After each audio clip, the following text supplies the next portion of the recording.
Well, good afternoon, everybody. My name is Mr. Stephenson, and I will be your science teacher, but you can call me Tim. You know, science is a fascinating subject to teach. There's so many interesting concepts. Let me show you a couple of them.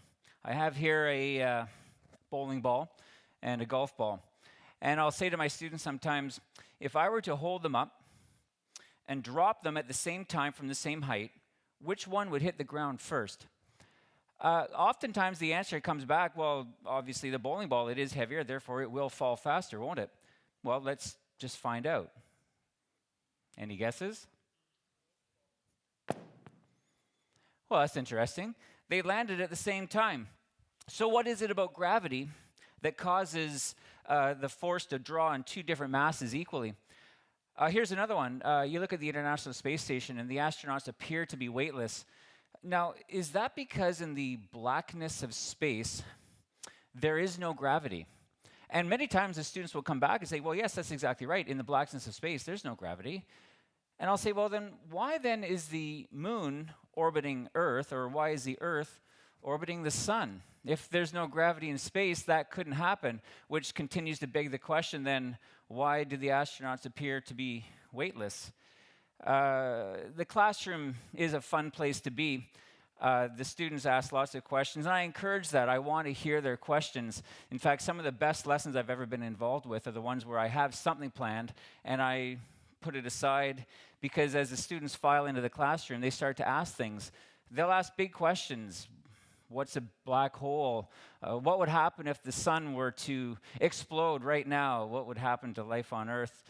Funny questions. And I'll say, well, wait a minute. Because if you're going to ask me that question, they're not easy questions. They don't just have simple answers.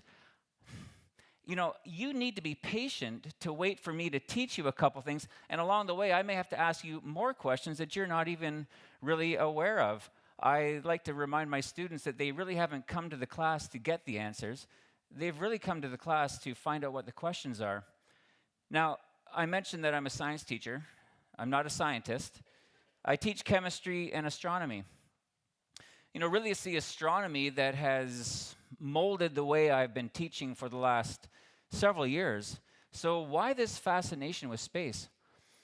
I think it was back in 1973. I was a young 8-year-old boy in the back seat of my family car. We were heading down to Florida for a spring break vacation.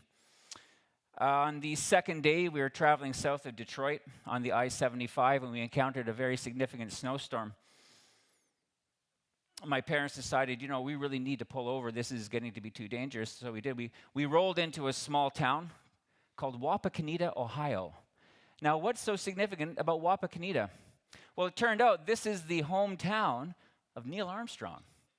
We found this out when we walked into the lobby, and there was a small exhibit of the Apollo 11 mission that he had just been on some 4 years earlier. When we got down to Florida, we, of course, went to Disney World. We took a swing, though, over to Cape Canaveral, and I saw we had a tour of the Kennedy Space Center. I saw the vehicle assembly building, an interior roofline of 500 feet, remarkable. The vehicle that carried the rocket from the assembly building out to the launch pad. These are massive structures. As a young boy, I was fascinated by this. I really was hooked.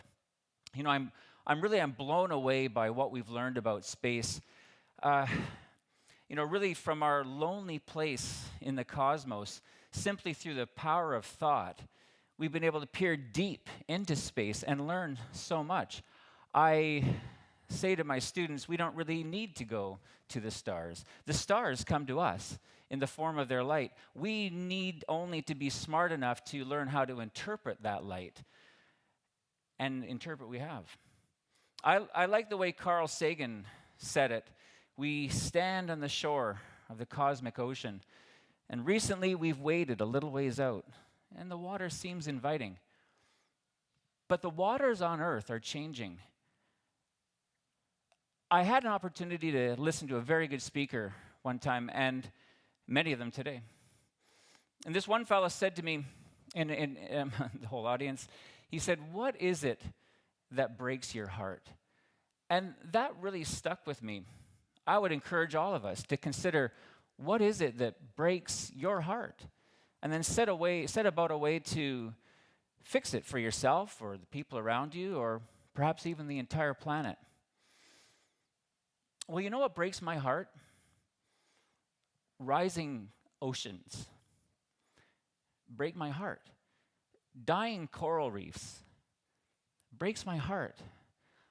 Melting glaciers, rising temperatures, these things affect me. But this isn't the first global crisis that we've encountered. I think of Sputnik.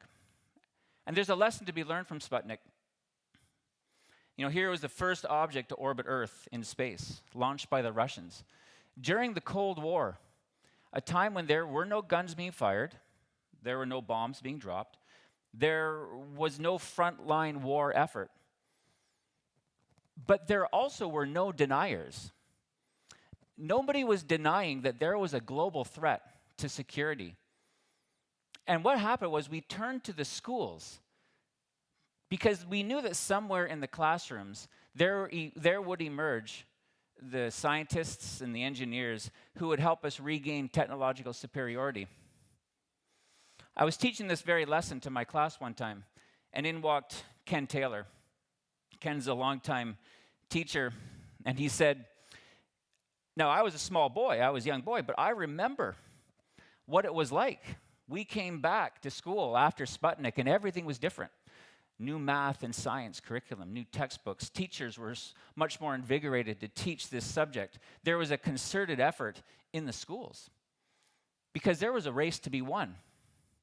And we were being motivated by a great orator.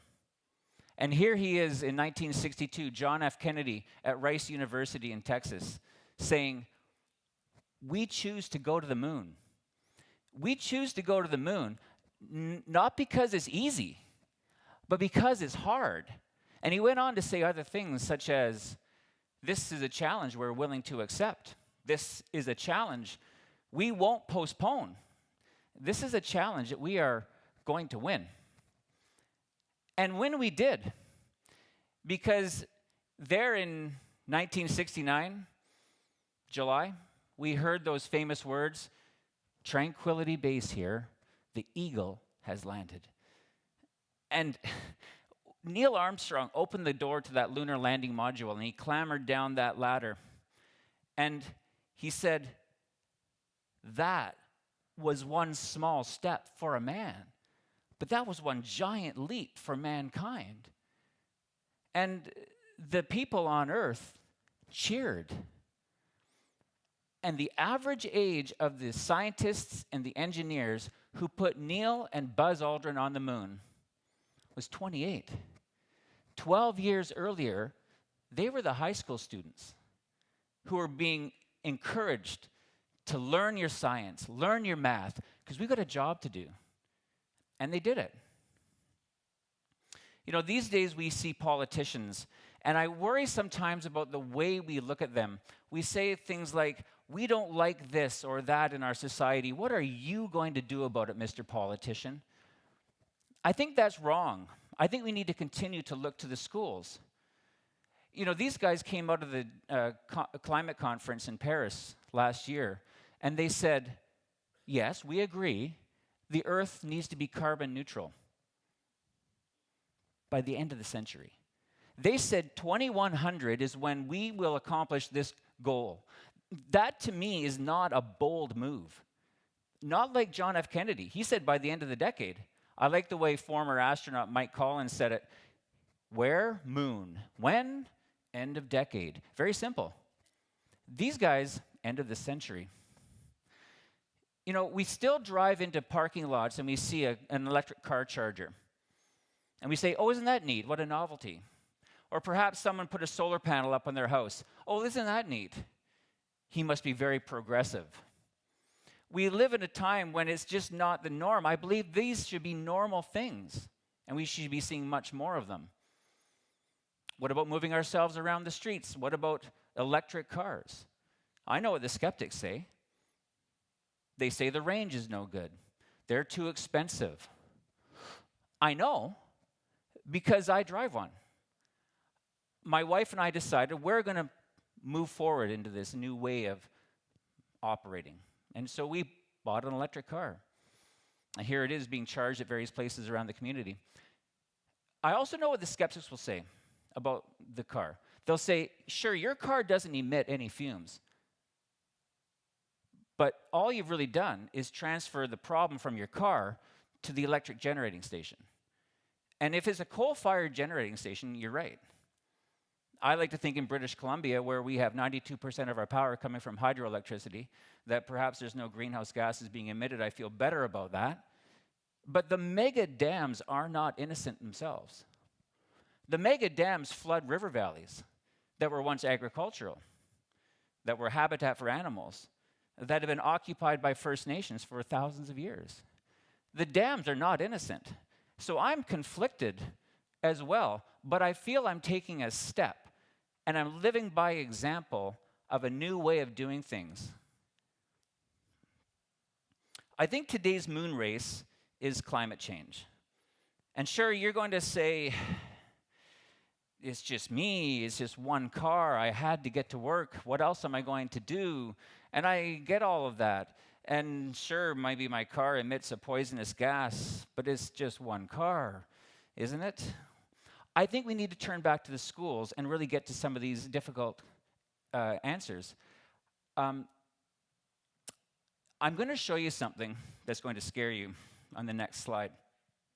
Sure, you're thinking melting glacier or perhaps a drowning polar bear.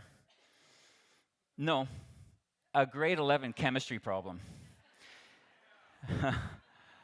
What I have here is average molecular formula of gasoline, average molecular mass, a combustion reaction, something we like to call stoichiometry, where we can calculate the mass of a product based on a mass or volume of a particular reactant. And if I work the numbers, I'll teach my students this. They need to have pencil to paper to figure out the hard problems.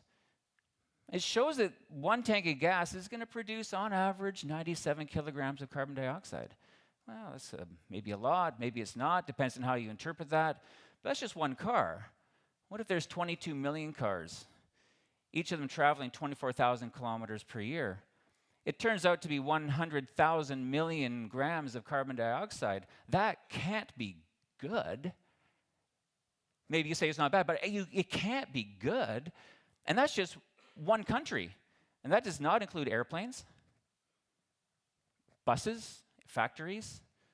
That doesn't include recreational vehicles or farm equipment. That's a lot of carbon dioxide. But if all we were to do was to talk about problems and math, we'd probably get very depressed. I'd like to say to my students, I'm not interested in your problems. I want to get to the solutions. Kids, this is a great time to be alive, because there are some very wealthy people saying, the governments are laying down some goals, we can do better. When very wealthy people say we're going to give away our money, they're not in the business of giving away money. They're not dumb people. So when they pledge large dollars and say we're going to accelerate the green technology and the revolution, then this is a wave we need to encourage our students to get a hold of. I'm also trying to help. Not only do I have an electric car, but my classroom.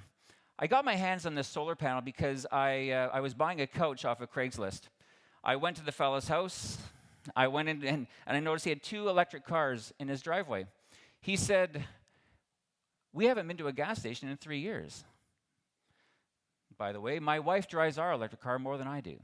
She has not been to a gas station in almost a year. You ask her later if she misses going to gas stations. Well, this fellow said, I have solar panels I would be willing to donate to you, to your school. Well, of course, I'm going to accept the offer. And so I brought this solar panel back to my classroom. And now what do I do with it? Well, what I did was I mounted it on an old TV cart. I connected it to a battery pack that I was able to purchase with money I got from BC Hydro. I would roll this thing out into the courtyard. I would charge that battery. I would roll it back into my classroom. And this was an interesting teaching tool to demonstrate to students that there is an alternate way to power our lives. You've heard of solar, but of course the common expression is, well, what about nighttime? What about when it rains? Well, what they're forgetting, of course, is batteries. Jump on the battery wave of the 21st century. Lithium will be the next gasoline. We're all sitting right now on some lithium. Every one of us is using it, and battery storage is the way we're going to bridge that gap between the intermittency of sunlight and wind and the daily and demands that we have for electricity. But this was a neat idea, but it wasn't exactly what I wanted. But I work in a very progressive school district, Langley, and the leadership said, we can do a bit better. And so what they've done now is they've mounted that panel on the roof of my school. And my classroom is solar powered. Now I've got... So now my students study to the light of 15 LED lights that is running off of electricity generated by the sun. And they no longer have to wonder, how does solar power really work? Because they see it and they study under it on a daily basis. There's nothing that would warm my heart more than to go into a cafe, perhaps, and see some of my students gathered around a table and engage in some deep conversation, perhaps even an argument, over energy, over the ways we move ourselves around our communities, over climate and the change that we're seeing, and CO2 emissions. But I don't want them to argue out of a point of emotion. I don't want to hear them say, oh, curses that generation before us. They burned everything and left us with the ashes. Oh, that's an argument out of emotion. I want them to argue their point from a point of understanding and education. I want them to say, yes, LNG, perhaps a better fuel than coal, but is it just the lesser of two evils? Pipeline, sure, maybe safer to transport oil by pipeline, but it is still moving a product that is bringing about climate change. Is there another way that we could power our lives? And what about the half-life of the radioactive isotopes that are coming from nuclear energy? These are some big questions, and there are not easy answers. We have economies to think about, and we have nations' wealth that we're standing on top of in oil and coal. We can't ignore that. But is there a way to burn it carbon-free? Is there some sort of way to capture that? Let's think of those things. Back in the days of Pythagoras, his students were worried about, is the sun the center of the universe, or is the earth the center of the universe? Today, our students are considering more deep questions. But they're referred to as the millennials, aren't they? The millennials have all kinds of negative connotations associated with them. Well, I believe that they are going to be, quite frankly, and more than likely, the most important generation this planet has ever seen. Thank you.